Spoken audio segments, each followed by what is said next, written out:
Mercy was a word Pax carved into law and then rationed like winter grain, distributed first to the strong, then to the useful, and never to the ones who had already been marked as expendable.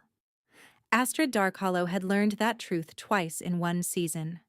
Once, when Griffin Windrider's hunters put torch to the Riverpack longhouses and called it purification, and again, when the border city of Greyhaven let her rent a loft above a tannery, only because the fumes kept most wolves from asking questions. Hope still existed, but in her life it had become practical, narrow, and stubborn. Hope was a stitched hem that earned one more coin. Hope was one more morning with her child still safe inside her. Smoke from bitter root and wet leather clung to everything she owned. It sank into her hair, lodged in the seams of her skirts, coated her tongue with a medicinal bitterness that never quite faded. She burned the roots in a broken clay bowl each evening, waited for the sharp scent to thicken, then sat cross-legged on the pallet with a needle between swollen fingers and mended cloak linings until her lower back shook with pain. At 6 months pregnant, she moved carefully, as though her own ribs might close too fast and trap her breath. The baby had begun to kick hardest near midnight, a firm, rolling pressure that felt less like random movement and more like insistence. "Live," the child seemed to say. "Stay awake. Do not trust silence." She had seen silence fail before. Her mate, Eamon, had lifted both hands when Griffin's men surrounded them at the river ford. Voice steady as he said there were elders present. There were laws for tribunal. There were witnesses who would speak. One hunter answered him with the flat crack of a cudgel to the temple. Another drove him to his knees. Astrid still carried the memory in fragments. Eamon's profile against firelight, the smell of scorched cedar, the way his body hit the mud without grace when the Alpha's blade found him. Griffin had not looked at her while it happened. He had looked at her stomach. "Spare the widow," he said, calm as rain. "She runs slower." By the 6th week in Greyhaven, Astrid had learned which alleys the guard patrol ignored and which wells tasted wrong after dark. She kept her head down in the tannery yard, accepted the least paid repairs, and never shifted her weight too quickly when other wolves watched, because speed invited suspicion. Omega. The word trailed after her like spoiled smoke. The foreman, Joran, tossed a bundle of split seams onto her workbench one damp afternoon and stared at her belly with open contempt. "You're lucky I let you stay," he said. "Any other yard would hand you over for the boarder fee alone." "I meet quota," Astrid said without lifting her gaze. "And I pay rent. You breathe in my loft and call that rent. Don't grow proud." He leaned closer, voice dropping. "If that pup is what I think it is, the wrong ears hear one sound from you, and your troubles turn into my profit." Her hand tightened around the needle until metal bent. She set it down carefully. "Then keep your ears busy with your own business." His laugh was thin and mean. "Watch yourself, widow." Night gave her one predictable mercy. The black wolf came after moonrise, every night, and took position at the alley mouth where lamplight failed. He was enormous, larger than any scout wolf she had seen in pack patrols, shoulders high as a pony's flank, fur so dark he seemed carved from the gap between buildings. Old scars crossed his muzzle and one ear bore a ragged notch, healed white against black. He never approached her threshold, he never growled at her. He simply watched the street and vanished before dawn patrol. The first night she thought hunger had brought him. The second night she left a strip of boiled rabbit skin near a crate, half expecting to lose a hand. He waited until she closed the door before taking it. By the fourth night she whispered, "You're stubborn, stray," through the warped boards, and his tail struck brick once, a quiet thud that unsettled her more than any snarl. Loneliness could dress danger in gentler shapes. She knew that. She also knew she slept more deeply when his shadow blocked the alley. On a windless evening near the turn of the month, she woke from a shallow doze to raised voices below. Boots pounded over cobbles. Someone hammered the tannery gate with ceremonial iron. 3 beats. Pause. 3 beats. The cadence of a formal proclamation. Astrid went still. One hand braced under her belly as the baby shifted hard enough to steal her breath. Outside, a herald read in a carrying tone sharpened by practice. By decree of Alpha Griffin Windrider, let it be known that Astrid Darkhollow, widow of Aemon Darkhollow, stands named traitor to blood and crown. Any den, household, or pack that grants her harbor forfeit sanctuary protections under border compact. Any who deliver her alive to appointed officers are granted immediate sanctuary rights and remission of winter levy. A murmur spread through the courtyard. Someone whistled low. Someone spat. Joran's voice cut through, eager. "Alive, you said?" "Alive," the herald repeated. Paper crackled as he nailed the decree to the gatepost. Proof of identity required. Payment by mark and witnessed seal. Another worker, Mara, spoke from near the vats. "She's heavy with child. What traitor runs 6 months gone?" "Traitors breed more traitors," the herald said. "Order is clear." Astrid stepped away from the loft door as though heat had burst through it. Her pulse climbed so fast the room blurred at the edges. Sanctuary rights. Not just coin. Any desperate household in Greyhaven could sell her and become legally untouchable through winter. Inside her chest, thought narrowed to a hard, bright line. Do not freeze. Do not wait for kindness. Move now. She doused the bitterroot bowl, wrapped 2 cloaks, dried beans, needle kit, water skin, and Aemon's carved bone charm in oilcloth, then tied the bundle tight with shaking fingers. She paused at the loose plank by the pallet, reached beneath it, and took the hidden packet she had sworn never to open. 3 thin letters in Aemon's hand and a silver signet stamped with the Darkhollow River crest. He had made her promise to keep both buried unless Law turned against them. Law had done worse than turn. When she cracked the loft door, voices flooded up the stairwell. "Check the back sheds." Joran said she beds above the hides. "Take 2 with you," she claws when cornered. Astrid shut the door soundlessly and crossed to the rear window, the one that opened over a narrow service lane clogged with barrels. Rain had not fallen in days, but fog from the tannery vats rolled thick as steam. She eased herself through the frame, boots searching for purchase on a rotten beam, every muscle in her abdomen tightening with the effort. Pain lanced low and sharp. She waited, breathing through her teeth until it eased, then dropped the last 4 feet and landed badly on her right ankle. She bit back a cry and forced herself forward. The lane spilled into a wider street, lit by 3 oil lamps and a hanging moon. Greyhaven at night smelled of coal, fish brine, wet wool, and old fear. She kept a shadow, hood low, one palm over the curve of her stomach. Twice she heard men call her name behind her. Once she caught Joran's voice, high with excitement. "Southgate," he shouted. "She'll run for the river road." Of course he thought that. He thought grief made people predictable. Astrid angled instead toward the abandoned Pilgrim's Quarter, where the old moon temple had been shuttered after the last plague season. Its crypt passages connected to drainage tunnels no hunter under 30 remembered. Aemon had shown her the route in their first year together, laughing when she told him his maps were too paranoid for ordinary life. Ordinary life was ash now. His caution remained. She reached the narrow cut between a cooper's shop and an apothecary, and nearly ran straight into the Black Wolf. He stood across the alley, broad chest blocking the way, head lowered, amber gaze fixed on her with unnerving intensity.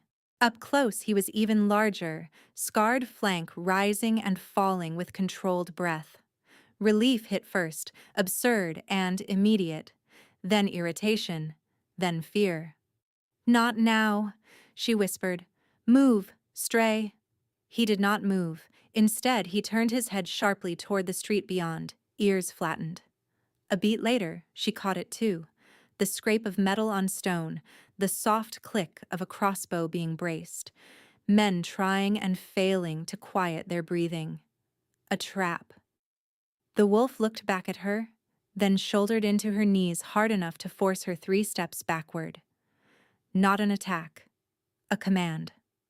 From the mouth of the cut, a hunter called softly, "Widow, you can come peaceful and keep that child safe." Another voice answered from above, from a roofline she had not checked. "Don't loose yet. Alpha wants her breathing." Astrid pressed herself against the wall, nausea and fury rising together. The black wolf moved in front of her, fully between her body and the alley entrance. His hackles lifted. A low warning rolled from him, so deep it seemed to vibrate in her bones. "Last chance," the hunter said. "Come out." The wolf lunged. He hit the first man before the crossbow fired, a blur of black force and snapping wood. Shouts erupted. Steel rang. Astrid did not stay to watch. She ran the opposite direction exactly as he had driven her, through the cooper's yard, over a split fence, and down a drainage slope slick with moss. Behind her, the fight crashed and scattered through the lane, then narrowed to 2 sounds she would remember for the rest of her life: men cursing in panic, and one relentless set of paws keeping pace just out of sight as she fled toward the ruined moon temple and whatever came next. She hit the temple steps with her breath tearing in shallow pulls and her ankle screaming at every impact, one hand on the cracked balustrade, the other spread over her belly as if her palm alone could shield the life inside her from the world's hunger. The ruined moon temple rose out of the pilgrim's quarter like a broken tooth, all split columns and caved roofline, silvered by moonlight and rot.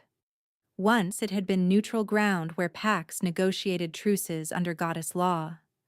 Now ivy threaded through collapsed arches, and wind moved through the open nave with the low sound of mourning. Behind her, the alley fight had scattered into distant shouting. Ahead, only stone and shadow. The black wolf emerged from a side breach in the wall, moving with a slight hitch in his gait that had not been there earlier. Dark fur along his shoulder was clumped from a shallow cut, and one flank rose faster than the other. He held her gaze, then turned and looked toward the temple interior, waiting. Astrid swallowed copper from bitten lips. "If this is another trap, you chose a theatrical setting." His ear flicked once, almost offended, and for one irrational heartbeat she nearly laughed. It came out as a ragged exhale instead. Tension did strange things to dignity. She followed him through the fallen doors. Inside, moonlight spilled through the fractured dome in long, pale bands that striped broken pews and prayer stones. The central aisle was a trough of rubble. Old offerings had turned to powder in cracked bowls. At the far end, the oath stone still stood. A waist-high slab of white granite veined with dark mineral, split down the middle from some ancient quake. The carved moon sigil on its face was half gone, but the old law remained in her bones anyway. Speak truth here, and witnesses are bound. Spill blood here, and vows carry weight. The wolf paced the nave perimeter once, nose high, testing the currents of air. Then he took position at the main entrance, body broad across the threshold, as if he had chosen her, and this ruined both and would allow no argument. Astrid sank onto the lowest temple step because her legs had begun to shake hard enough to drop her. Pain pulsed around her ankle in hot waves. Her lungs would not settle. The baby rolled and kicked in a pattern she had come to know meant distress. By the time the moon reached the center crack of the dome, the city noise had thinned to a far hum, and her pulse had stopped trying to outrun her skin. She tore a strip from the hem of her shift, wrapped her ankle, and drank 2 careful swallows from her water skin. The wolf watched every movement without blinking. She should have fled farther. She knew that. Every practical instinct insisted movement was survival. Yet the temple sat beyond Greyhaven's taxed wards, on disputed ground where city bounty contracts grew legally weak unless signed by pack authority. Griffin's men could still come, but not with the same confidence. not with the same law. A cold draft slithered down from the dome and needled through her damp clothes. Her fingers had gone numb. She opened her oilcloth bundle to check what mattered. Beans, needle case, water skin, Eamon's letters, signet. Still there. Still hers. The wolf's muzzle lifted suddenly. He was scenting not her, but beyond her. Footsteps approached the outer court, measured and disciplined, not the chaotic rush of bounty hunters. Astrid rose too quickly, bit down on pain, and backed toward the oath stone, fingers searching for the small bone-handled knife at her belt. 3 figures appeared in the doorway, broad-shouldered men in dark travel leathers with silver thread wolf crests at the collar. Not city guards, pack warriors. Their expressions shifted when they saw the black wolf. The tallest dropped to one knee with his fist over his heart. The 2 beside him followed instantly. "My king," he said to the wolf, voice low and steady. "Perimeter secured. 4 hostiles in the lower lane, 2 fled. We have their scent." Astrid felt the words like a blow. "My king." Her gaze snapped from kneeling warrior to the animal at the threshold. The black wolf did not look at his men, he looked only at her. Old scars, ragged ear, amber gaze too intelligent for comfort. Every night in the alley, every deliberate distance, every moment he could have taken and did not. Fear arrived as clarity, not panic. She had been feeding scraps to power she could not measure. The kneeling warrior lifted his head fractionally, speaking toward the wolf again. "Command?" Still the wolf did not shift. He stayed where he was, a living barricade between Astrid and the open court. The warrior's eyes moved to Astrid, registering her belly, torn clothing, knife grip. He looked uneasy, not predatory. "You are under royal protection," he said carefully. "No one here will force you." Astrid gave a brittle laugh she did not recognize as her own. The last alpha who promised protection used it as a leash. A second warrior, younger, swallowed hard and stared at the floor as if he knew better than to answer that. The first inclined his head. "Then refuse us. But let us hold the gate until dawn. Windrider men are in the quarter." Outside, a horn sounded from somewhere near the Cooper district, 2 short calls and a long one. Search pattern signal. Griffin's hunters were still combing streets. Astrid shifted her weight, pain flaring. The baby kicked once, hard enough to fold her slightly at the waist. The black wolf took 1 step toward her, then stopped himself so abruptly his claws scratched stone. Restraint in motion, control under strain. She pressed her palm to her stomach and drew breath through the ache. Present tense crowded in, immediate and merciless. I am cornered, tired, and carrying a child. Men are willing to trade for legal immunity. I do not get to choose safety in its pure form. I choose between teeth. I choose which mouth is less likely to close. She raised her chin at the kneeling warrior. Hold the gate then. No one touches me. No one comes within arm's reach. By oath, he said.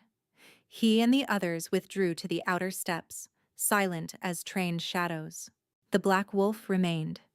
Minutes passed in stretched quiet. Astrid edged toward the oath stone, kneading the solidity of it at her back. Her fingers found the old carved groove where supplicants once laid offerings. Stone bit her skin.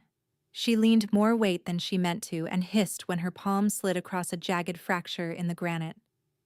Pain flared bright. Warm wetness followed. Blood. The scent unfurled into the temple air in an instant, rich and undeniable, cutting through bitter root, leather, smoke, fear. The wolf went rigid. Everything that followed happened with terrifying precision. His head snapped toward her hand. His pupils widened, then narrowed to predatory points. A low sound tore out of him, not threat, but shock, as if a blade had entered clean between ribs. Moonlight poured through the broken dome and struck his black fur, and the fur seemed to ripple inward like shadow swallowing itself. Bones shifted, limbs lengthened. The shape of him rose. Astrid stumbled back, knife up, breath trapped in her throat as the wolf became a man in one violent, fluid sequence, tall and powerfully built, scarred shoulder mirrored now in flesh, dark hair falling to his jaw, chest bare except for a diagonal lash mark old as grief. Gold runes ignited along both forearms, curling from wrist to elbow in patterns that moved like living script. His irises flooded from brown to molten amber so quickly it looked like light being poured into glass. Cyrus Darkhollow, Alpha King of the Mountain Throne, stared at her like the world had tipped off its axis. He drew a sharp breath and dropped to one knee. Not to dominate. Not to perform. To steady himself. His forehead bowed toward her rounded belly with a reverence so raw it stripped the air from the room. He stopped short of contact, fists clenched against his thighs as if holding back a storm by force alone. "No," Astrid whispered, though she did not know whether she was refusing him. Fate, memory, or the surge of heat that had raced under her skin the moment his scent fully reached her. Pine resin, cold iron, winter rain, and beneath it a note that made her bones feel tuned to one frequency for the first time in years. A low thrum built in her chest, frightening in its rightness. The baby answered with a rolling kick that made both of them flinch. Then the second shock hit. A door opened where no door had existed, somewhere behind thought and beneath language. Not words at first, pressure, pulse, awareness. His pain brushed hers. Her fear struck him like an echo. For one suspended heartbeat, she felt the edge of his control, vast and disciplined and close to breaking. He lifted his head slowly, their eyes locked. Astrid had expected arrogance from kings and hunger from alphas. She found devastation, restraint, and a tenderness that looked almost like terror. "I did not know," he said, voice roughened to gravel. "I swear to you, I did not know." Her knife trembled. Grief slammed into desire and recoiled. Aemon's smile at the riverbank. Griffin's blade. Nights breathing bitterroot smoke alone. This man kneeling in moonlight, marked by power she had hidden from all her life, looking at her child as if it were already his to guard, but not his to claim without permission. Safety and danger in the same body. A crown and a wound, wearing one face. Inside her, the tight knot behind her ribs loosened and tightened again, unable to decide whether to become hope or panic. "If this is a bond," she said, each word pulled through clenched teeth, it came at the cruelest possible hour. Cyrus did not rise. "Then I will meet you in cruelty and not lie about it."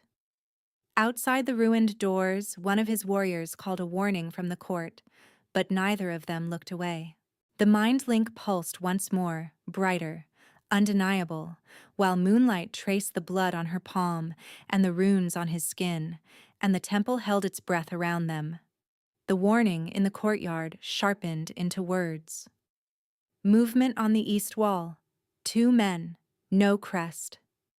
Cyrus rose in one controlled motion, every line of him tightening for battle, yet he did not step toward Astrid until he had looked directly at the knife still raised in her hand.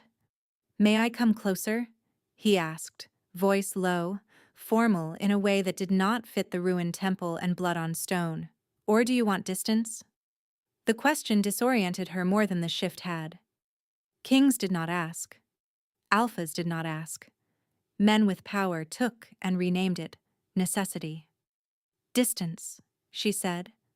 He inclined his head once and turned toward the door.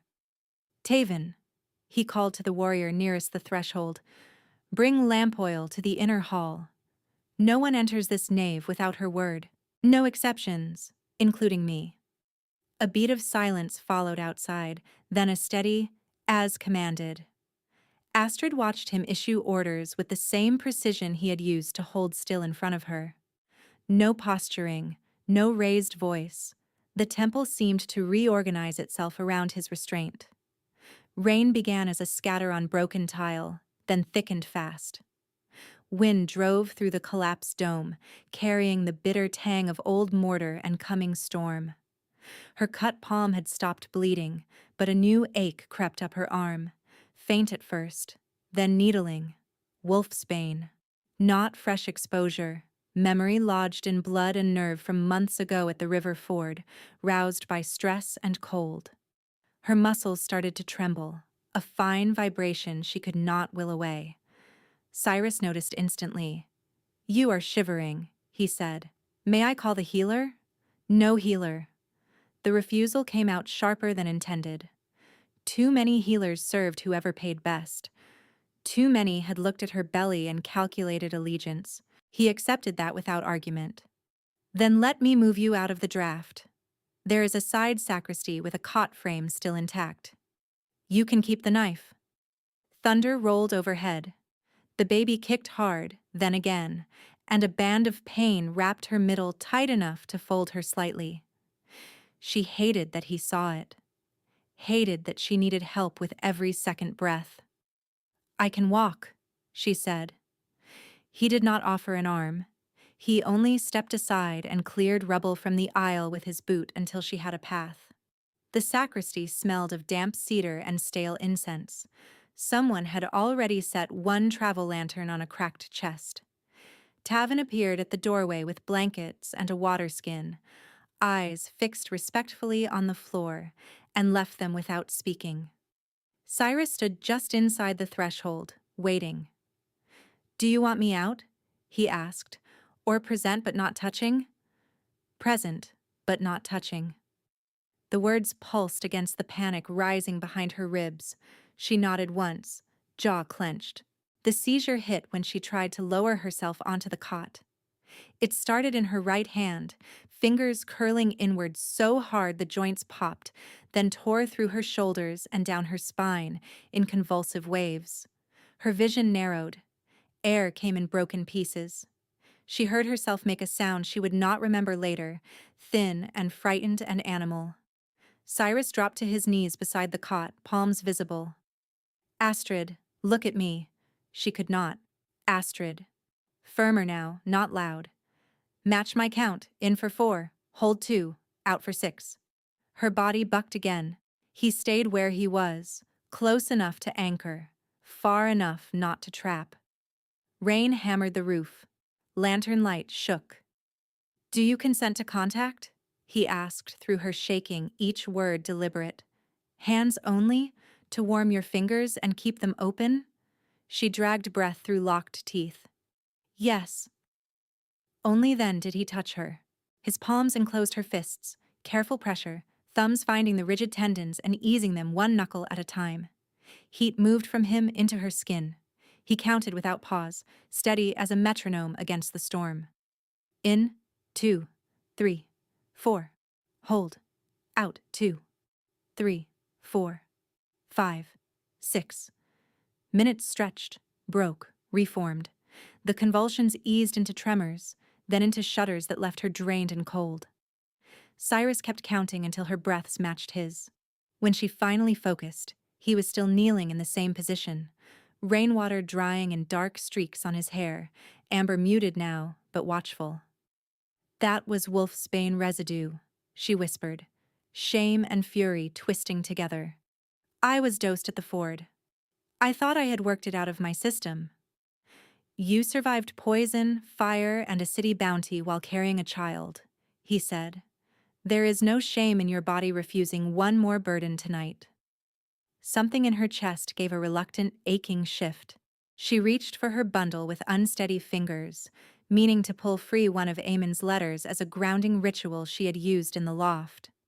The flap loosened and a narrow strip of embroidered cloth fell out instead, old linen stitched with river reeds and moon crescents in dark thread. Her late mate had sewn words into the hem in his careful hand, a lullaby from his mother's den. Cyrus saw it and went very still. "May I?" She hesitated, then passed him the strip. He read in a voice gone unexpectedly rough, each line measured as if he understood he was carrying a sacred thing that did not belong to him. "Sleep, little heart, while the river keeps watch. Sleep, little flame, while the night wind keeps count. If storms hunt the door, we will answer together. If dawn forgets your name, we will sing it back. Astrid shut her eyes. Grief rose, clean and merciless, then settled beside something else she did not have language for yet. Not replacement. Never that. Recognition, perhaps, that reverence could exist without erasure. When she opened her eyes, Cyrus had set the linen strip on the chest with both hands, as one would return a relic. "You honored him," she said quietly. "He was yours," Cyrus answered. "That is enough reason." The storm worsened. Wind drove rain through gaps in stone and turned the sacristy cold again. Cyrus stood. "You need food before the next wave of pain. I can make broth from temple stores and what my men carry. You cook?" His mouth tilted, the first hint of dry humor she had seen in him. "Badly, according to every guard captain I have ever had." He returned 20 minutes later with a dented pot, steam, and a smell that suggested noble intention defeated by flame. He set a bowl near her and tasted the first spoonful himself. His face did not change, which made the gesture funnier. "It is burnt," he said. "It smells like smoked boot leather." "That is unkind to boot leather." He took another spoonful anyway, swallowed, and gave a short nod to himself. "I will eat this bowl so it is not wasted. You get the second attempt." Against all reason, she laughed, a cracked sound that startled both of them. The laugh tipped into tears 2 breaths later. Cyrus did not move to hush either. The second bowl was plain, too salty, and exactly what her stomach could keep. She drank half, then slept in fragments while thunder crossed the quarter. Each time she woke, he was either by the threshold or outside it, never nearer unless she called his name. Near midnight, she woke to find the inner door open and the room empty. Panic rose fast until she saw the shape in the corridor beyond, the black wolf, massive and alert, lying across the entrance with his head on his paws, facing outward into darkness.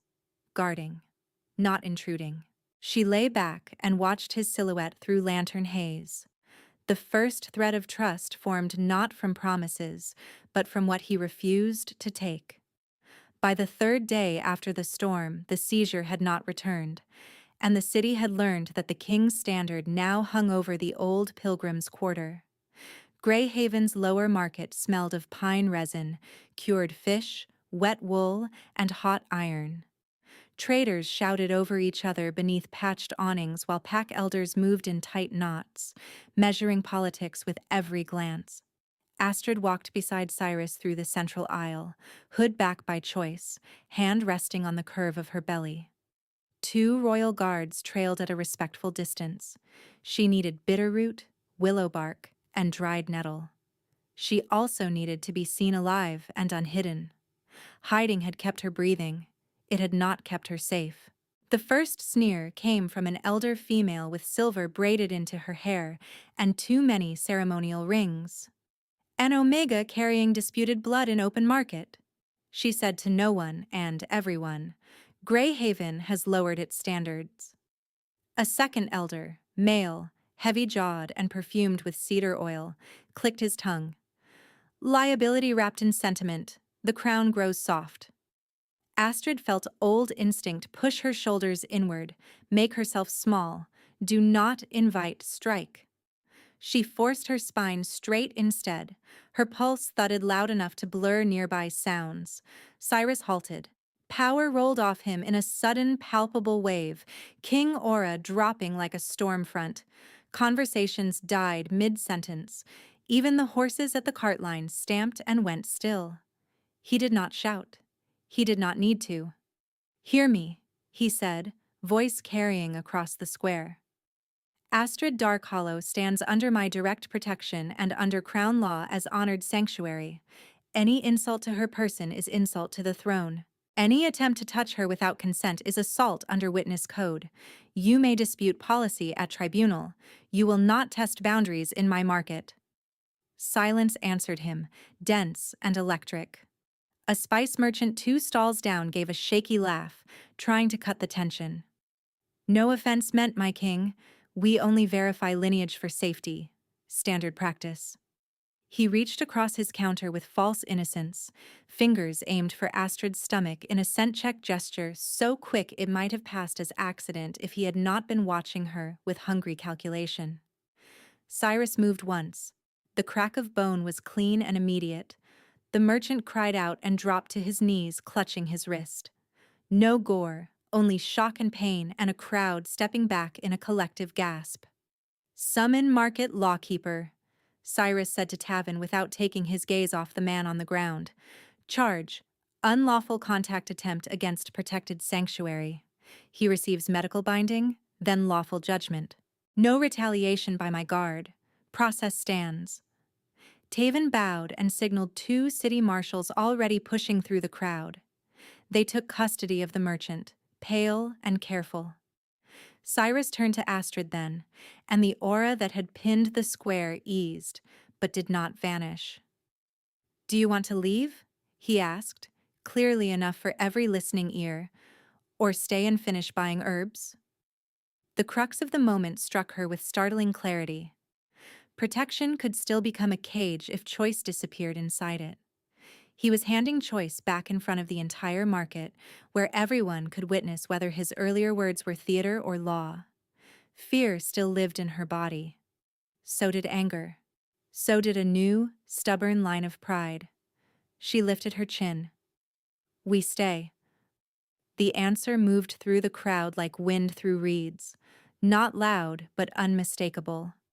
Several traders who had looked away now met her gaze and nodded once, abrupt and respectful. A tannery worker stood near a dye cart, eyes wide, then gave Astrid the smallest smile she had ever seen on that face. Astrid stepped to the herb stall herself. "2 bundles bitterroot," she told the vendor, voice steady. "1 willow bark, finely cut. Nettle dried this week, not last." The vendor, an older woman with ink-black hands, dipped her head. "As you wish, Lady Darkhollow." Lady. The title hit oddly, too large and too sharp, but she did not flinch from it. Cyrus remained at her shoulder, close enough that she could feel his heat, far enough that his presence did not swallow hers. When she paid, he did not interfere. When she chose an extra pouch of mint for nausea, he said nothing except, "Good choice," in a tone meant only for her. On the walk back through the thinning crowd, Astrid glanced up at him. "You could have ordered the square cleared." "Yes." "You did not." "No." "Why?" He took a breath, as if selecting a truth that would cost him something. "Because a protected life that never chooses is only a polished prison. I will not build one for you, even if fear tells me to." Her guard did not fall all at once. Wounds did not close because one man behaved well in 2 hard moments. Yet as they turned toward the Pilgrim's Quarter, herb bundles warm in her hands and market voices rising behind them again, she felt the wall she had carried since the river begin, at last, to loosen stone by stone. The loosened stones had barely settled in her chest when they reached the old Pilgrim's Court and found 6 riders waiting beneath the king's standard, their cloaks still dusted with road chalk and iron grit. None wore Greyhaven colors. 2 carried the braided cuffs of Stonemere. 1 wore the river otter clasp of Brackfen, neutral pax, on paper. Tavin stepped from the archway, expression hard. They demanded immediate audience under compact seal. Cyrus took the folded documents without breaking stride. "With me." Astrid moved to follow. Every rider looked at her belly first, then at her face, each calculation too quick to challenge and too obvious to ignore. Cyrus noticed. He did not block their line of sight. He only shifted half a step so she stood in the same axis as his shoulder, protected without being hidden. Inside the cracked audience hall, rain-warped maps had been pinned over old devotional murals, trade roads and border rivers crossing over faded moon prayers. Cyrus opened the first seal, read one line, and the controlled stillness she had begun to recognize went colder. "Read it aloud," Astrid said. One envoy bristled. "This is sovereign correspondence." Cyrus did not look up. She asked, "You are in my hall." He handed her the page. The script was neat, formal, and wrong in ways only someone intimate with Aemon's hand would notice. The letter claimed Aemon had offered Griffin access routes through Crown territory in exchange for rank, and that Astrid had carried those messages personally, a confession by dead men and convenient witnesses. The seal at the bottom bore a crude dark hollow river crest with the reed knots turned inward instead of out. Astrid felt heat rise under her skin, sharp as fever. "This is forged." The Brackven envoy folded his arms. Convenient denial. She held up the page. "My mate carved his letters with a leftward tilt on every long stroke because he shattered 2 fingers at 16. This hand is balanced. He always marked the moon glyph with a split tail. This one is whole. And our river crest knots open toward current. Whoever made this has never seen our boats." The room went quiet enough to hear the lantern wick hiss. Cyrus opened the second seal. "Stonemere refuses military passage to Crown patrols until the accusation is adjudicated. Brackfen does the same. Windrider caravans are already delivering grain and iron to both territories." Astrid stared at him. He bought their roads. He bought their winter. Cyrus set the letter down with deliberate care. "And tied it to your surrender." A primary consideration surfaced with brutal clarity. Griffin was no longer hunting from rage. He was dismantling the board one lawful move at a time, making mercy look like treason and procedure look like justice. If Cyrus crossed neutral land without permission, Griffin could call him tyrant before every council fire in the north. The Stonemere envoy cleared his throat. "There is more. A tribunal call from 3 elders proposes formal parley at Hollow Ford under honor law. All principals present. No war banners." "Principals," Astrid repeated. "Meaning me." "Meaning the accused widow named in these charges," he said, not apologetic. "Absent parties are read as admission." Cyrus's gaze sharpened. "Your elders accept forged proof and still claim neutrality." "Our elders accept scarcity," the envoy said. "People eat grain, not principles."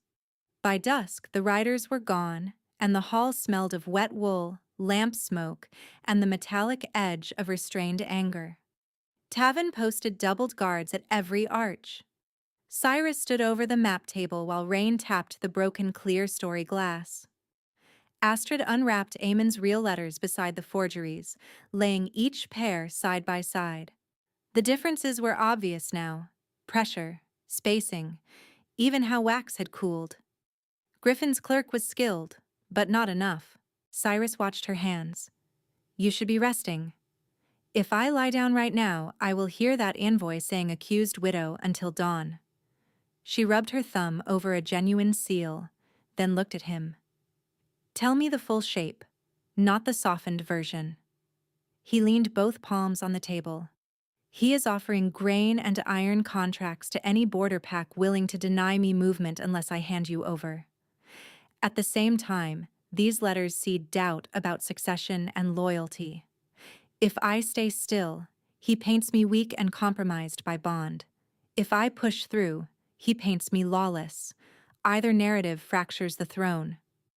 And at parley he kills me in public," she said, because naming fear made it harder for fear to own her. "Then claims he saved custom from corruption." Cyrus did not deny it. Yes. The bond between them carried a pulse of raw intent from him, swift and fierce, not command, but vow. She felt it and hated how much relief it gave her. She turned away and braced her hands on the map chest, eyes shut for one beat, then another. "I am still in grief. I still wake with Aemon's last breath lodged like glass behind my sternum. I am also standing beside a man who asks before he touches me, who reads a dead husband's lullaby without jealousy, who could cage me with one order and instead keeps handing me choice in rooms built for men. Desire arrives like treachery, when your morning has not even cooled. Yet the present does not pause for emotional neatness. I can feel his attention at my back, warm and disciplined. I can feel my child settle when his voice lowers. I do not trust fate. I trust patterns. And his pattern, so far, is restraint under pressure. Maybe trust begins there, in repeated evidence, not in myth. When she turned, he was waiting, expression unreadable except for the strain at the corners of his mouth. "May I sit?" he asked quietly. "Or do you want this conversation standing?" "Sit." He pulled a chair opposite her, rather than beside her. "Distance," offered again. A runner slammed through the outer corridor moments later, breathless, cloak spattered with gray grit. "Report from North Bank," he said to Taven, then froze at seeing both of them. "Speak," Cyrus said. 3 border wells turned bitter at dawn. 42 wolves down with tremors and weakness, including 2 of ours on courier route. Healers found ash residue in the buckets. The runner swallowed. "Wolfsbane ash, sire. Fine ground." Astrid's stomach dropped. "Not enough to kill fast," she said. "Enough to thin patrol strength before a legal gathering where everyone expects limited guard." Cyrus was already issuing orders. Seal every well in the Pilgrim's Quarter. Water only from casked stores until tested. Taven, chain of custody on samples, witnessed by City Marshal and Temple Scribe. Taven nodded once. At once. An hour later, Astrid stood at the first contaminated well under torchlight, rain reduced to mist, her cloak tight across her shoulders and belly. The water surface looked normal unless viewed at an angle. Then a faint slate sheen showed, like ground pearl in oil. She crouched and lifted the bucket rope. The smell found her before the sight did. Bitter green, metallic dust, old nausea. "Same carrier as at the ford," she murmured, "refined finer." Cyrus knelt across from her, close enough that his knee nearly touched hers. "Do not lean farther. I know where my center is. I know you do." His voice softened. "I still ask." She nodded, and together they watched Taven fill 3 glass vials, each stoppered, waxed, and marked with time, location, and witness names. Physical proof. Not rumor, not outrage. Something elders would have to address in open hearing. By the next evening, pressure sat over the quarter like a held breath. Merchants whispered that Windrider wagons had arrived at Stonemere before dawn. 2 city councilors sent formal inquiries questioning why Crown Guards were occupying neutral ruins. A baker refused grain delivery to royal soldiers, and then apologized with shaking hands when she learned her own well had tested positive. Astrid spent the late hours at the map table with Cyrus and Taven, tracing parley routes, elder seating order, and line of sight from the cliff ring above Hollow Ford. Her back ached, her ankles swelled. She stayed. At one point, as Taven fetched additional wax tablets, Cyrus reached across the table and stopped short, fingers hovering above her wrist. "May I?" She turned her hand over, palm up. His touch was brief, warm, and devastating in its gentleness. The low thrum in her chest answered, steadier now, not less dangerous for being familiar. "I want to lock every gate and keep you here," he said, gaze fixed on their joined hands. "That is the truth I dislike." "And the truth you choose?" "That you decide your own risks. I protect the edges, not the center." Their eyes met. A reluctant smile touched her mouth despite everything. That sounded almost wise. It was painful. Do not encourage it. For a heartbeat the room lightened, a narrow seam of humor under siege. Then the temple bell clanged from the outer court, 3 urgent strikes. Taven re-entered at a run with a parchment tube and ash on his sleeve. "Fire at the North Cistern Gate," he said, contained, but deliberate. This came during the confusion. Cyrus broke the seal, his jaw set. "What is it?" Astrid asked. He handed her the page. Elder script, formal and merciless. "Under honor law, Parley at Hollow Ford is confirmed for first moonrise 2 nights hence. Presence required: Cyrus Darkhollow, Griffin Windrider, and Astrid Darkhollow, named party to disputed succession charges. Each side may bring 12 sworn guards. No more. Failure to appear grants adverse judgment to attending claimants. Astrid read it twice, then set it down. He forced my presence into law. Tavin's expression darkened. There is another matter. We caught one saboteur near the cistern wall. He carried this. He placed a leather wallet on the table. Inside lay a narrow command token stamped with Windrider's hawk ring crest and a note in cipher shorthand that Tavin had already keyed against seized patrol codes. Take widow alive before parley. Break king's posture. Keep marks hidden. The air in the room seemed to compress. Outside, shouted orders overlapped as guards rotated positions. Somewhere in the lower court, a horse screamed and went abruptly silent. Then came the sound that turned urgency into crisis. A second alarm horn from the East Watch, followed by the crack of quarried stone giving way. A guard stumbled through the doorway, coughing hard, eyes watering. East retaining wall breached, he managed. Smoke pots in the drainage cut, not fire smoke, bitter. Wolves on that line are dropping. Wolfsbane again, inside the quarter now. Cyrus was moving before the report finished, already half-shifted at the eyes, command rolling off him in hard waves. Evacuate civilians to inner nave, masks to every guard, seal nursery hall. Tavin, with me to the breach. Astrid stood, one hand on the table to steady herself as the baby kicked sharply at the surge of noise and fear. Cyrus turned back to her, torn between king and mate in a single visible fracture. Stay in the sanctum, he said, voice rough. Please. She met his gaze and felt the bond flare with shared certainty and dread. Griffin was no longer testing boundaries. He was inside them. The third horn sounded, closer than the others, and from the corridor beyond came bootsteps that were not theirs. Astrid moved at the same instant Cyrus did, not toward the sanctum door he had named, but toward the map table where the evidence lay.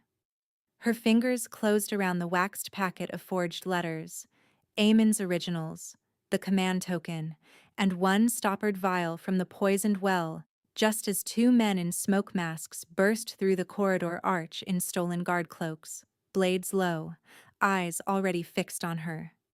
Down! Tavin shouted. The first attacker slashed for the table. Cyrus intercepted, catching the man's wrist and driving him into the stone wall hard enough to crack plaster. The second veered for Astrid, fast and silent, wolfsbane dust falling from his sleeve in a fine gray trail.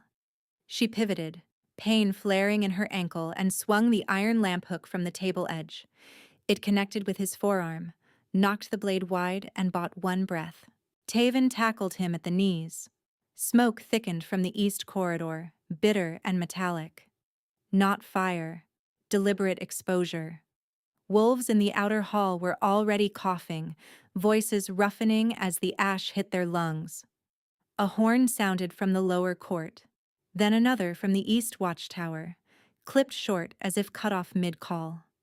Cyrus pinned his attacker with a forearm to the throat and looked straight at Astrid through the chaos. Sanctum, now. She shook her head once and held up the packet. If this burns, he wins before parley. The man under Cyrus barked a laugh through bloodless lips. Parley is dead. Windrider says bring her breathing, king or no king. Cyrus's expression went feral for one pulse of time, then cold again. He struck the man unconscious with one precise blow and turned to Tavin. Masks to everyone in the inner nave. Rotate unaffected guards to the breach. Seal this hall. From the lower passage came bootsteps, many this time, and a voice carried up the stone stairwell with effortless confidence. Cyrus Darkhollow, Griffin called, not shouting, certain he would be heard. You can lose a quarter tonight, or lose only your pride. Send out Astrid and I withdraw. Astrid felt Cyrus's rage through the bond as a heatless shockwave, vast and tightly leashed. He did not answer Griffin. He answered her, eyes on her, voice low enough that only she and Taven could hear it. I can hold this line for an hour, maybe two, but he seated Ash where my wolves sleep. He is forcing decision under panic. Then stop letting him choose the ground, she said. Taven looked between them. My king, east retaining breach opens to the drainage cut. If they flood it with ash, civilians in the lower dormitory choke before we can move them. Astrid grabbed the map slate, dragged it closer, and stabbed a finger at a narrow mark north of the old cistern. Collapsed Pilgrim Passage. Eamon mapped it years ago. Stonefall blocked the center, but the side crawl still links to the north stair behind the nave. I can guide non-combatants through if we clear the first choke. Cyrus stared at the mark, then at her. That route is unstable. So is breathing wolfsbane. The crux settled between them.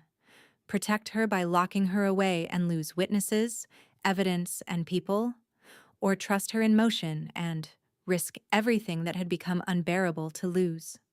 For a heartbeat, she felt him split along that fault line. Then he nodded once. Do it, he said. Taven. 10 with her. No heroics. I take the breach. The next 30 minutes fractured into noise and stone dust. Astrid tied cloth over her nose, tucked the evidence packet beneath her cloak, and led a line of coughing residents through the North Service corridor, while 2 guards pried loose fallen masonry with spear shafts. The crawl space was worse than she remembered, narrow and wet, ceiling low enough that even she had to bend. Behind her, someone retched from ash exposure. Ahead, the passage opened one body width at a time. By the time first light bruised the horizon, the last civilian had reached the inner nave, and the east breach was retaken. 3 saboteurs were alive in chains. 2 carried Windrider paymarks sewn into their cuffs. 2 nights passed under the summons already entered into neutral record. At moonrise, the Elder's courier returned only to reconfirm what Honor Law had fixed. The parley stood at Hollow Ford.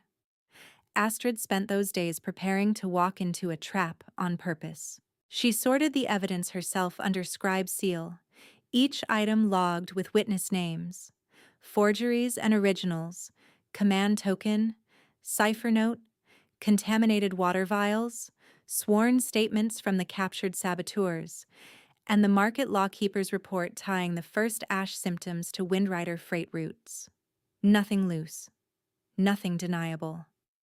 Cyrus argued once, then stopped when he recognized the expression she wore from the night at the tannery window, the one that meant fear had burned down to function.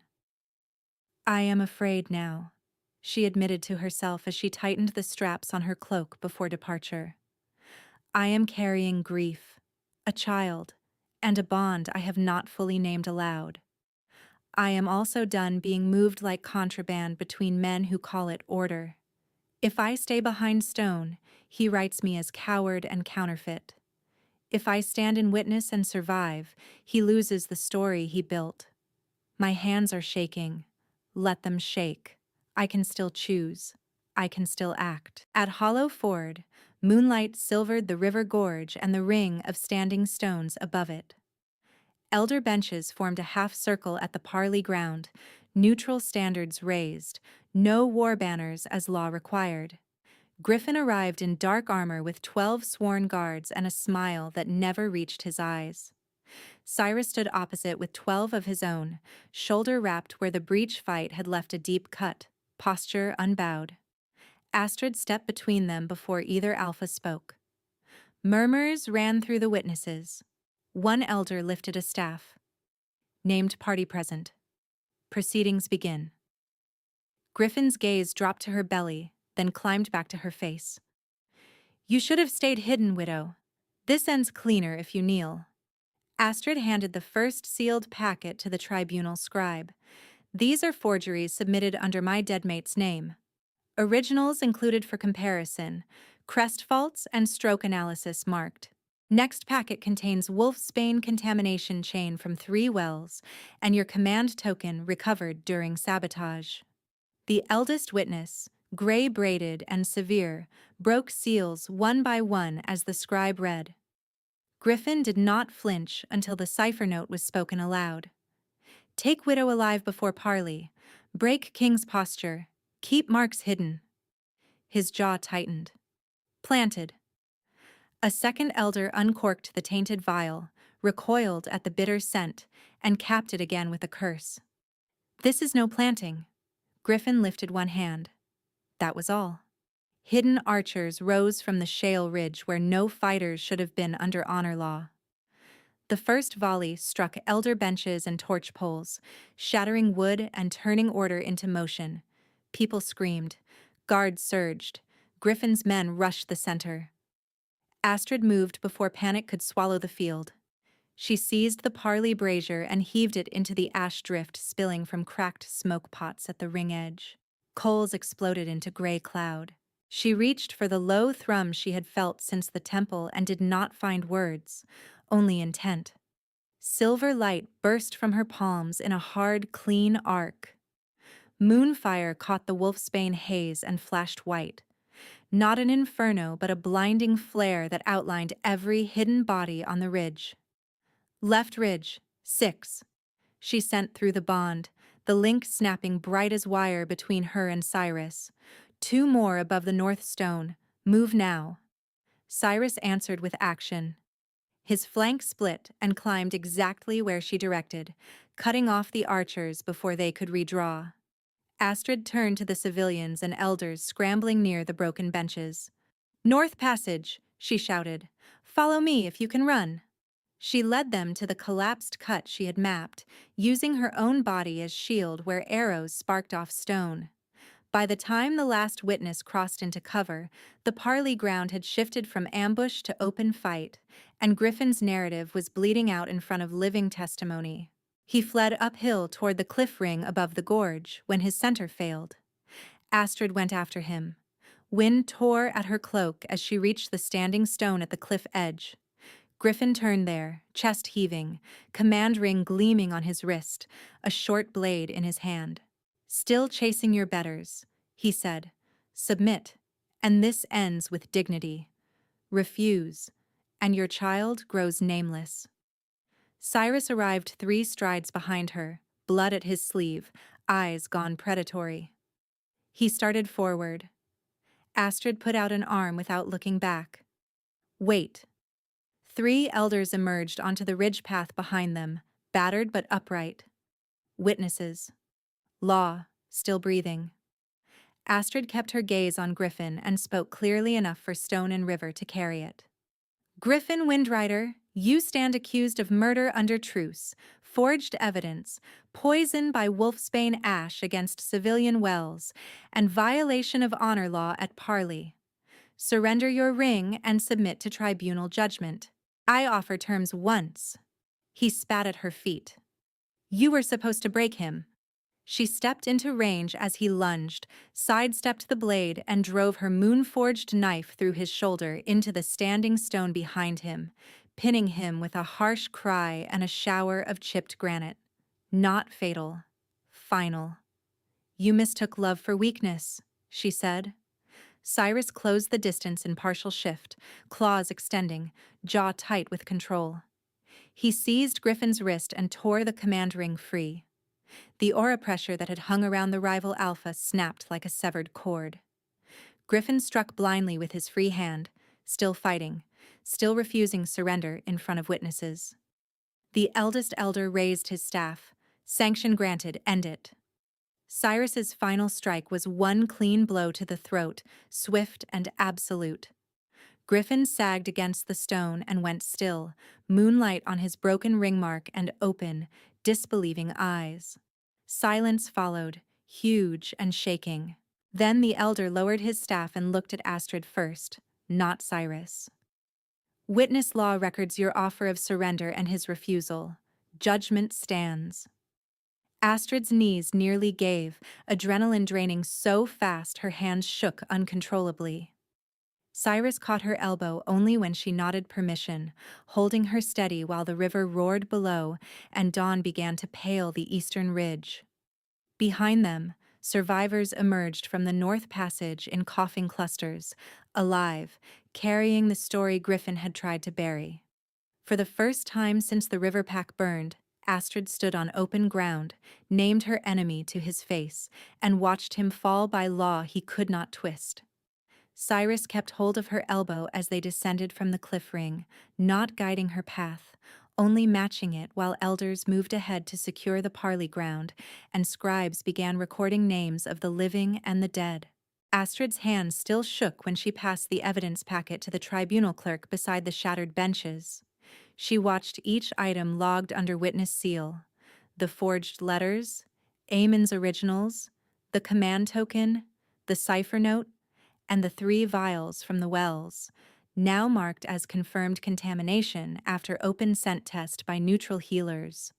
Her silver signet, the dark hollow crest with outward reed knots, was pressed into warm wax under elder eyes to certify lineage and invalidate every false copy Griffin had paid for. By the time the moon climbed above the eastern ridge again, the surviving elders requested a private rite under temple law before formal sentencing at dawn. They chose the ruined moon temple in Greyhaven, where blood had opened truth between them days earlier. Astrid entered on tired legs, cloak damp at the hem, Cyrus beside her in silence. Taven stood watch at the threshold with 6 guards, and did not look away from the dark court beyond, giving them privacy without abandoning duty. The cracked oath stone still held the faint rust stain from her cut palm. The same draft moved through the dome. The same moon looked down. Nothing was the same. Cyrus stopped 3 paces from her and removed his gloves, as if laying down armor. His shoulder was bound from the breach fight, and the wound made his breath uneven, but his gaze never wavered. "I will not claim what you do not freely give," he said, voice roughened by exhaustion and a fear he did not hide. "Astrid Darkhollow, do you consent to be marked by me as mate, before witness law and goddess law, as equal and sovereign in bond?" The question struck her with more force than any shout on the battlefield. She thought of Eamon's lullaby folded in her pack, of Cyrus kneeling through her seizure and asking before touching her hands, of the market square where he had returned choice to her in front of everyone who wanted to see her reduced. Grief still lived in her. It would always live in her. But grief was no longer the only tenant in her chest. "I consent," she said, steady despite the tremor in her knees. "On one condition." "Name it." "You do not mark me alone, I mark you back. No chain, no ownership dressed as care. Mutual vow." Cyrus's throat worked once. He nodded. "Yes." She stepped closer and took his hand, guiding it to the side of her neck where pulse beat hard beneath skin. Heat moved from his palm into her, and the bond between them rose in response, bright and taut. He bent slowly, giving her time to pull away. She did not. His lips brushed the curve between neck and shoulder first, reverent as prayer. Then his bite landed, sharp enough to spark white pain through her jaw and spine. She gasped and gripped his forearm, not from fear but from the intensity of being known down to nerve and marrow. The pain did not vanish. It transformed, opening into warmth that spread through her chest, her belly, her shaking hands. Relief followed, deep and astonishing, as if a locked room inside her had finally taken air. Through the bond came Cyrus in full, no throne between them. Iron control, old loneliness, fierce protectiveness, and a devotion so absolute it nearly undid her.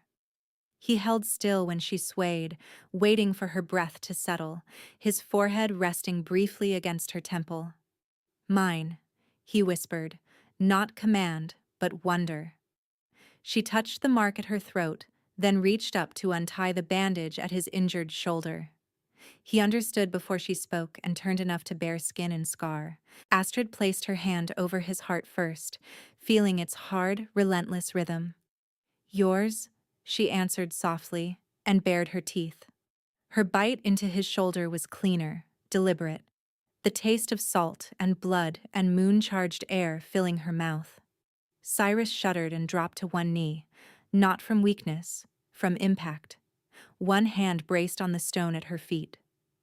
Golden white runes flared across his arms and answered on her skin in spiraling lines that chased her collarbone and wrist, then slowed to a steady glow before fading into matched marks. The temple seemed to ring with silent thunder. Beneath her palm, his heartbeat aligned with hers. Beneath both, the baby shifted once and then settled, calm as if listening to a familiar song. "Mate," Cyrus said, looking up at her with amber lit from something older than power. "My mate." Astrid sank to kneel with him on the cold temple floor, her forehead to his. "Then be chosen back," she whispered, in grief, in fury, in peace. He wrapped both arms around her carefully, one across her shoulders, one beneath her belly in instinctive protection that asked nothing and offered everything. She held him just as tightly. Outside, wind moved through the court.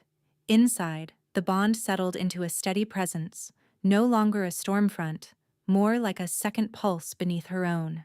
For the first time since the river ford, silence did not feel like a trap. Dawn Tribunal convened in Greyhaven's old pack hall under full witness count. Astrid sat at Cyrus's right, marked openly, while elders read findings into law. Every physical proof entered by name and disposition. Forgeries burned after certified copies were archived. Amon's original letters returned to Astrid by court order. Command token and cipher note sealed in Crown records. Contaminated water vials delivered to Healer Guild for antidote calibration. Seized ash stores, destroyed under guard. The captured saboteurs confirmed Windrider payment marks and received sentence of labor restitution rather than execution at Astrid's request, with mandatory testimony in every affected border settlement. The elders who had sneered in market stood when called. The silver-braided woman bowed stiffly and acknowledged unlawful contempt under sanctuary code. The cedar-scented male admitted he had repeated Windrider claims without review. Both were censured and stripped of speaking priority for one season. The spice merchant whose wrist Cyrus had broken appeared in a splint, accepted judgment, and paid the maternal protection fine into a new refuge fund for displaced Omegas. Joran was brought from the tannery quarter in chains after 3 tannery workers testified that he had attempted bounty sale within city bounds. Their statements held under cross-witness seal. Joran lost yard rights and levy protections for 5 years, his loft placed under city trusteeship. The quiet tannery worker who had once given Astrid that startled smile was named new foreman and requested, in halting words, that the mending benches remain open to sanctuary women at fair pay. Astrid approved it on record as her first co-regent directive. At midday, before the same hall, Cyrus formalized what Battle had already made true. "By Crown and Witness, I name Astrid Darkhollow Crown Luna and War Council co-regent," he declared. Authority codified over sanctuary law, maternal protections, and succession disputes.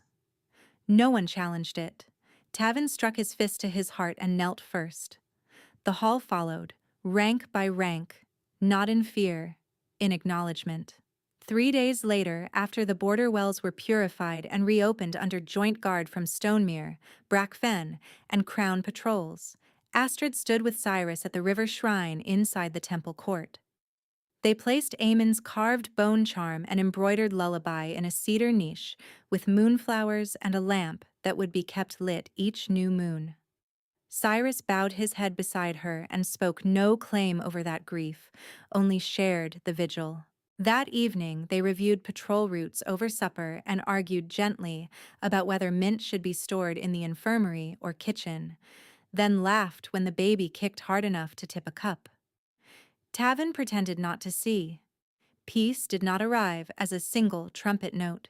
It arrived as law rewritten, wells running clear, guards sleeping through a night without alarm, and a home where doors could stay unbarred. When moonrise painted Greyhaven silver, Astrid walked back from the temple through the same alley where she had once left scraps for a shadow and prayed not to be noticed. Cyrus walked at her side in human form, close but never crowding, their joined scent unmistakable, and their bond warm and settled between them. No hunters waited on the rooftops. No crossbows clicked in the dark. Fear no longer followed behind her. She was home, and she was not alone.